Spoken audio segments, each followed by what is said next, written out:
오늘 미국의 한 잘나가는 사업가가 멕시코의 작은 어촌에 방문을 하게 됐습니다. 어느 한 어부가 참치를 한 서너 마리 잡아서 이제 팔 거는 팔고 이제 유유자적하게 그 배 근처에서 편안하게 쉬는 모습을 보고요, 와서 물어보았습니다. 어떻게 오늘 할 일은 다 했냐고. 네, 오늘 한 걸로 우리 가족 오늘 충분히 먹고 살 수 있다고. 아니면 혹시 좀 더 많은 고기를 잡아볼 생각은 없냐고, 나와 동업할 생각은 없냐고. 그럼 어떻게 하면 되는데요? 그랬더니 더 많은 고기를 잡으면 된대요. 그러면 그 다음엔 어떻게 하면 되죠? 이 많은 고기들을 계속해서 잡아서 이제 내가 팔로망을 개척해 줄 테니까 뉴욕으로 가서 이것을 팔면 된다고.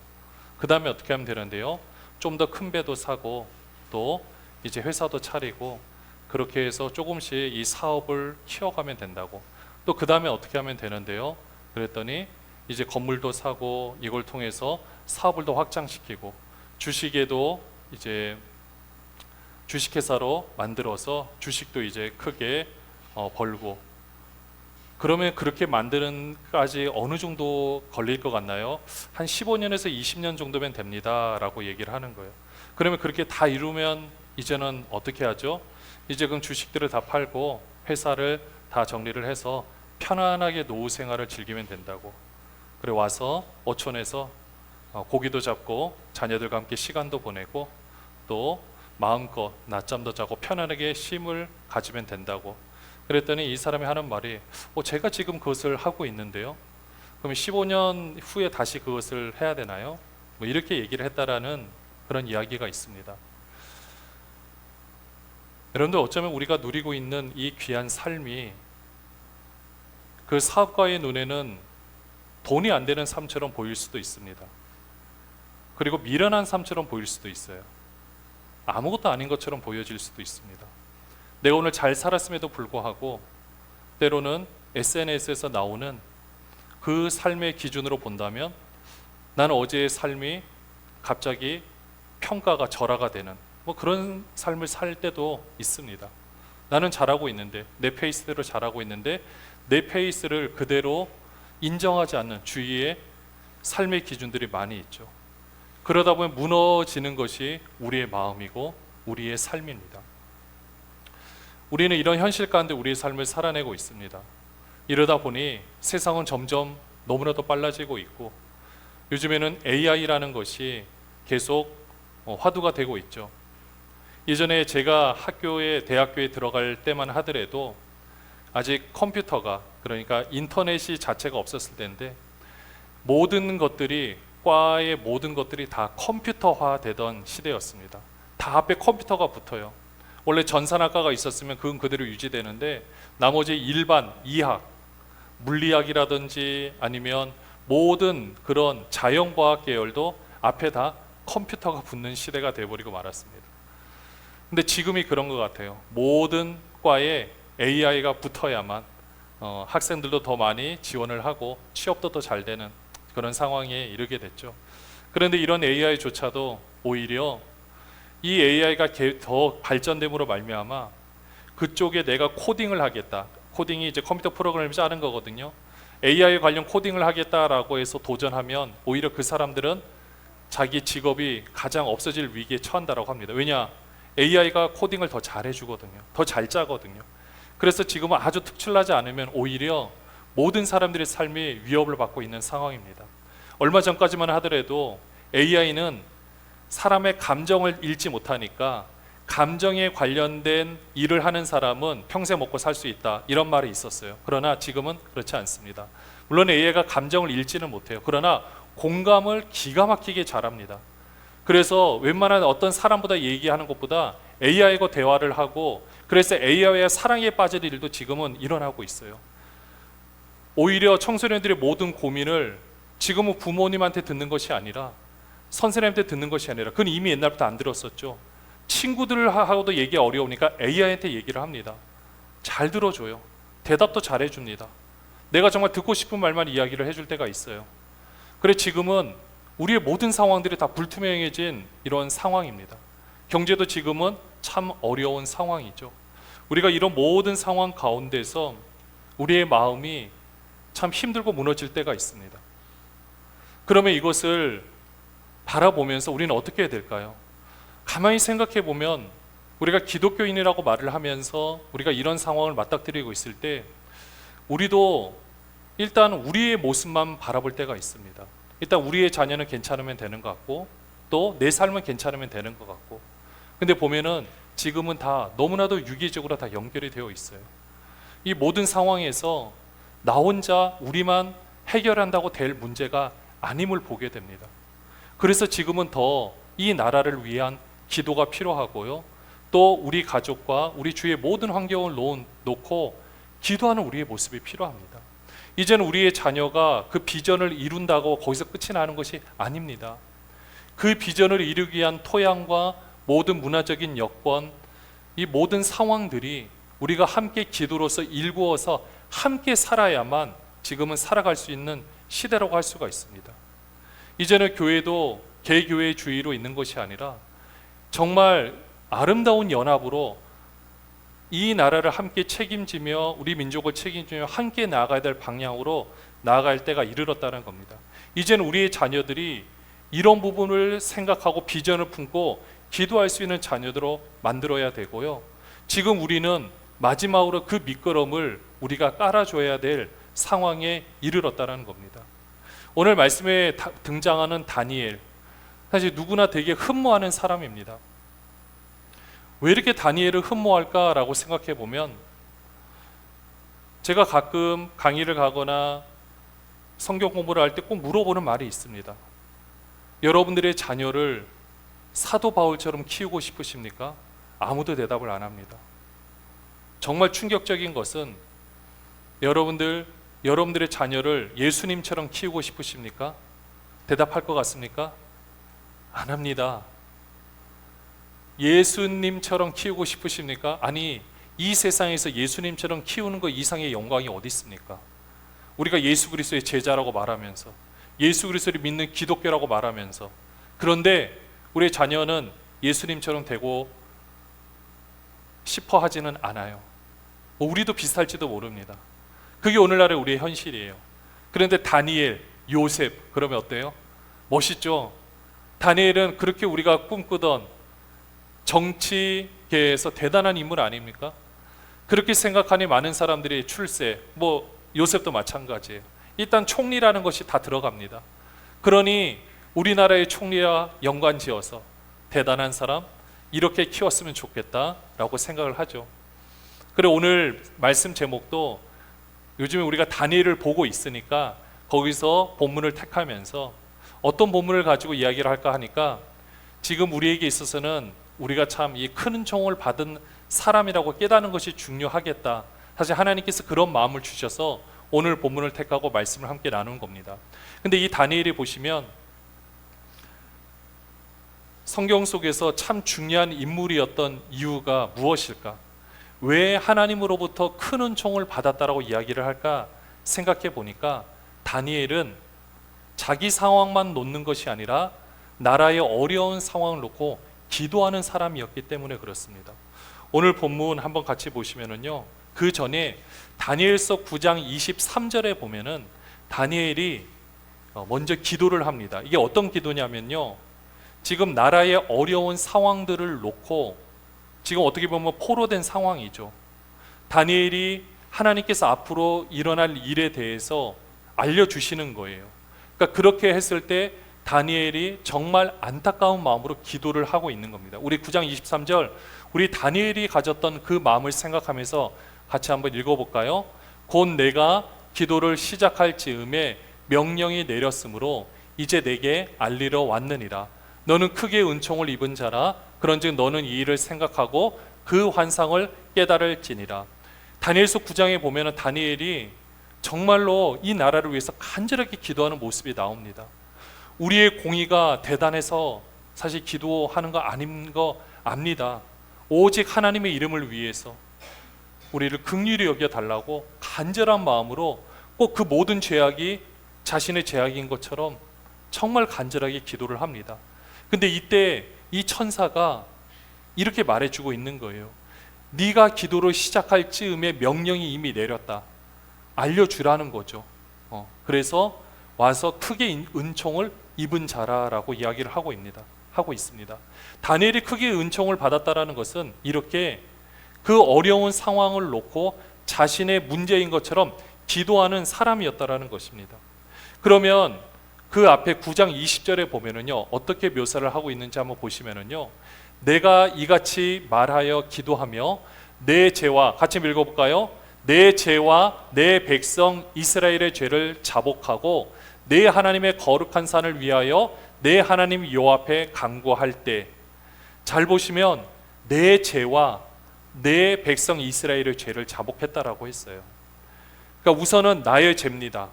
항상 부흥의 역사는 자신의 죄를 회개할 때부터 일어나게 되었습니다. 우리나라에 있었던 평양 대부흥 운동도 한 선교사의 그 고백으로, 그 죄에 대한 고백으로 그 회개 운동이 계속해서 퍼지게 되었다라는 거죠. 언제 어디서든지 부흥 운동이 일어나는 곳에는 항상 회개 운동이 먼저 일어나는 것을 보게 됩니다. 근데 회개는 아무나 할 수 없죠. 하나님의 은혜가 있어야만 되는 거겠죠. 이렇게 회개할 때 또 그 모든 죄를 나의 죄인 것처럼 함께 가지고 회개할 때 하나님은 이 다니엘의 기도를 통해서 하나님의 일을 펼치고 있었다라는 것입니다. 이런 사람에게 하나님은 어떻게 하신지 아십니까? 그 기도를 받으시고 하나님께서 말씀하신 대로 그 뜻을 알려주고 계십니다. 이런 사람이 바로 큰 은총을 받은 사람인 거예요. 사랑하는 여러분들은 하나님의 뜻을 알고 싶으십니까? 여러분들은 하나님의 뜻을 이 땅 가운데 실현시키고 싶으십니까? 그러면 나에게 주어진 그 상황 가운데서 먼저 나의 죄를 회개하시고 내가 담당하고 있는 그 공동체의 죄악을 함께 회개하시기를 주님의 이름으로 축원합니다. 그게 우리가 해야 될 일입니다. 우리의 자녀를 위해서 우리가 기도하고, 결국 우리 자녀의 모습은 우리의 모습이잖아요. 우리가 하는 행동대로 하는 거잖아요. 그러니까 우리가 기도를 하고 우리가 그것을 책임져야 되지 않겠습니까? 교회도 마찬가지고요. 우리 주어진 모든 상황들이 다 마찬가지라는 것입니다. 이렇게 이걸 놓고 우리가 기도할 때 하나님께서는 우리에게 큰 은총을 받은 자여라고 말씀해 주고 계십니다. 오늘 우리에게도 하나님께서 말씀해 주십니다. 큰 은총을 받은 자요. 지금 여러분 한 사람 한 사람에게 말씀해 주십니다. 큰 은총을 받은 자요. 우리는 이것을 놓고 함께 기도해야 되는 상황인 것입니다. 그럼 이렇게 기도를 할 때 하나님께서는 다니엘에게 무엇을 알려주셨느냐? 환상에 대해서 그 설명을 해 주셨어요. 이 환상 가운데 말씀해 주실 때 지금은 이 환상이 아니라 이미 우리에겐 기록된 하나님의 말씀이 있습니다. 근데 다니엘이 오늘 말씀해 보면은요, 하나님께서 이 다니엘을 만나 주실 때, 환상 가운데 알려 주실 때 다니엘이 반응이 어떠냐면은요, 완전히 죽은 사람처럼 되었다라고 표현을 하고 있습니다. 완전히 힘이 다 빠져버린 거예요. 더 이상 어쩔 수 없는 거예요. 이게 어떻게 보면 우리 삶 가운데서도 일어나는 것을 보게 됩니다. 그게 뭐냐면은요, 우리가 말씀을 대할 때예요. 우리가 평소에는 아무런 상관이 없는데 이 말씀이 내 안에서 이제 하나님의 성령의 역사로 막 움직여 갈 때, 마치 우리가 한약을 먹거나 침을 맞을 때 명열 반응이라고 있거든요. 명열 반응은 내가 몸이 점점 좋아지는 반응입니다. 근데 처음에는 이것이 막 거부를 하는 것처럼 느껴져요. 그렇지만 그때는 그 거부하는 반응 때문에 힘들지만 좀 시간이 지나면 몸이 거기에 회복이 되면서 이전보다 더 나아지는 것을 보게 됩니다. 우리가 하나님의 말씀을 대할 때, 진짜 하나님의 말씀을 대할 때 오늘 우리 안에서 이거에 대한 반응이, 역반응이 일어날 수가 있습니다. 왜냐? 내 안의 죄성이 가만히 있지를 않아요. 또 거짓된 영이 내 안에서 자꾸 틈타서 그것이 아니라고 이야기를 합니다. 그래서 우리를 의기소침하게 만들고요, 옛날의 상처 가운데 머무르게 하고요, 그 쓴뿌리들을 끌어올려 가지고 거기에 감정에 사로잡혀서 내 일을 못하게 할 때가 있어요. 그러면 하나님 어떻게 하시냐? 말씀을 통해서 비춰주신다라는 것입니다. 오늘 본문 10장 10절에 보시면 다니엘이 그 존재를 딱 봤어요. 어떻게 보면 이 존재가 예수 그리스도를 보통 표현한다고 합니다. 뭐 다른 천사라고 말하는 학자도 있지만, 근데 그 존재가 나타나서 지금 쓰러져 있는 다니엘, 지금 잠을 자고 있어요. 다니엘이 이때 뭐라고 하십니까? 한 손이 있어 나를 어루만지기로 내가 떨었더니 그가 내 무릎과 손바닥이 땅에 닿게 일으키고, 이제 완전히 누워 있다가 어루만져서 내가 막 떨고 있었어요. 막 너무 두려운 거예요. 근데 내 무릎과 손바닥을 어떻게 해요? 땅에 다 일으켜 세웠다라고 말씀하고 있습니다. 다니엘은 환상을 경험했는데 우리는 이것을 오늘날에는 말씀을 통해서 경험할 수가 있습니다. 의기소침해서 아무것도 할 수 없다고 생각할 때가 있지 않습니까? 나는 더 이상 소망이 없다라고 생각하고, 때로는 그게 우리 육신의 연약함, 피곤하거나 잠을 못 자거나 다양한 상황 가운데 일어날 수도 있습니다. 사실 우리 몸이, 육체가 연약하면은요, 사실 아무리 건강한 정신 이걸로 해서 되는 것이 아닙니다. 그럴 때 사실 쉼이 필요하기는 해요. 근데 어떤 상황 가운데서 내가 내 힘으로 할 수 없다라고 여러 가지 그런 마음들이 있어요. 근데 그때 우리가 이 하나님의 말씀을 대할 때 이 말씀이 우리 안에서 역사를 하는 것을 경험할 수 있습니다. 이게 다니엘이 경험했던 환상과 더 비교할 수 없는 거예요. 지금은 말씀이신 그리스도께서, 말씀이신 하나님께서 이 말씀을 통해서 우리 안에서 역사를 하고 있다는 것입니다. 이 말씀 우리 안에서 역사를 할 때 우리는 의기소침해서 아무것도 할 수 없다고 생각했을 때 우리의 손을 잡아 일으키신다라는 겁니다. 성령께서 우리 안에 오셔서 우리를 붙잡아서 일으켜 세우시는 줄로 믿습니다. 이분이 하나님이세요. 우리를 책망하는 것이 아닙니다. 너 왜 의기소침해 있어? 너 왜 그렇게 살아? 아닙니다. 그렇게 말씀하지 않습니다. 어루만져 주시고 떨고 있는 우리를 잡아 일으켜 세우십니다. 그러면서 해주시는 말씀이 11절 12절에 보면 이 두 가지가 들어가 있어요. 잘 보시면요, 먼저 11절에 보시면 지금 이렇게 세우는 그분께서 말씀해 주십니다. 내게 이르되 큰 은총을 받은 사람 다니엘아, 내가 내게 이르는 말을 깨닫고 일어서라. 여기서도 나오죠. 내가 내게 이르는 말을 어떻게 하고 일어서라? 깨닫고 일어서라. 지금 이 모든 환상, 네가 기도를 통해서 하나님의 놀라운 뜻이, 하나님의 뜻은 원래 계획이 되어 있었어요. 그 계획된 것을 이루시는 것은 다니엘의 기도를 통해서 이루어 가시고요. 어떻게 이루어 가실지 지금 다니엘에게 깨닫게 해주고 계신다라고 말씀하고 있습니다. 근데 우리의 삶도 마찬가지예요. 하나님께서 우리가 기도를, 이 민족을 우리가 놓고 나의 죄인 것처럼 기도하는 사람에게 주시는 특권이 있습니다. 그것은 앞으로 미래에 어떻게 될 일을 막 전보는 것 잘 알려준다, 그런 개념이 아니에요. 앞으로 일어날 모든 상황에 대해서 하나님과 동역할 수 있는 기회를 주신다라는 겁니다. 우리 존재가 어떤 존재인데 감히 우리가 하나님하고 어떻게 동역을 할 수 있겠습니까? 근데 기도하는 사람을 통해서는 그렇게 역사를 한다라는 거예요. 때로는 그렇게 기도하기 위해서 환경에 어려움이 있을 수도 있습니다. 왜냐, 환경에 어려움이 없으면 솔직히 기도 잘 안 합니다. 때로는 내가 생각한 대로 이루어지지 않을 때도 있습니다. 그러나 그거를 통해서 하나님은 기도를 시키시고, 그때는 그렇게 기도를 했지만 해보니까 이거는 이것만을 위해서 기도하는 것이 아니구나 라는 것을 깨달으면서 함께 그 마음을 품고 기도를 할 수 있다라는 거죠. 그때 깨달을 수 있도록 하나님께서 지혜를 주십니다. 깨닫는 것이 뭐냐? 그 하나님 아버지의 마음이거든요. 그 마음을 가지고 그 모든 일을 감당하게 되는 것입니다. 사랑하는 여러분들, 오늘 우리 주님께서 우리에게 말씀하여 주십니다. 내게 이르는 말을 깨닫고 일어서라. 내가 내게 보내심을 받았느리라 하더라. 그가 내게 이 말을 한 후에 내가 떨며 지금 또 일어났어요. 일어났을 때 우리 12절도 같이 한번 볼까요? 그가 내게 이르되 다니엘아, 두려워하지 말라. 내가 깨달으려 하여 내 하나님 앞에 스스로 겸비하게 하기로 결심하던 첫날부터 내 말이 응답받았으므로 내가 내 말로 말미암아 왔느니라. 다니엘이 세일의 동안 기도하려고 결심하던 그 첫날, 우리가 알고 있는 다니엘 그 세일의 기도회죠.